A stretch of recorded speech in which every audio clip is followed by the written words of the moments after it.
Nauwi sa pagkakaaresto ang isang lalaki matapos mabisto ng mga tauhan ng Criminal Investigation and Detection Group, Palawan Field Unit, ang kanyang illegal na bentahan ng produktong petrolyo sa bayan ng Sofronio Española, Palawan.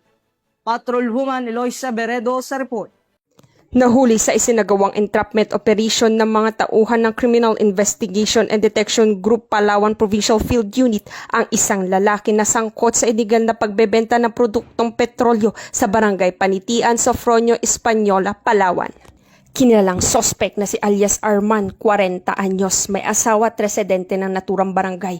Ang operasyon ay isinagawa sa ilalim ng Oplan Ligas sa koordinasyon ng Sofronio Española Municipal Police Station at Sofronio Española Bureau of Fire Protection, alinsunod sa paglabag sa Batas Pambansa bilang 33 na inamyendahan ng Presidential Decree 1865. Naaktuhan ng sospek habang iligal na nagbebenta at nakikipaghalakhalan ng mga produktong petrolyo tulad ng diesel at gasolina. Na-recover mula sa kanya ang mga sumusunod na ebidensya: isang pirasong 100 pesos at isang pirasong 50 pesos na marked money, isang kulay asul na funnel, 3 pirasong walang laman na 1 litrong bote, 6 na container na may tig 30 liters na gasolina, 6 na container na may tig 30 liters na diesel, isang square tank na may 1,000 liters na gasolina at isang square tank na may 50 liters na gasolina.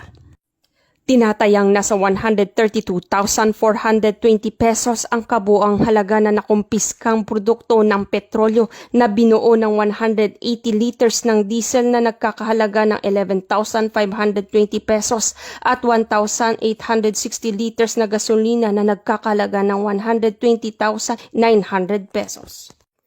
Ipinaalam sa sospek ang kanyang karapatan alinsunod sa batas. Siya ay kasalukuyan na sa kustodiya ng Criminal Investigation and Detection Group Palawan Provincial Field Unit para sa kaukulang dokumentasyon at tamang disposisyon.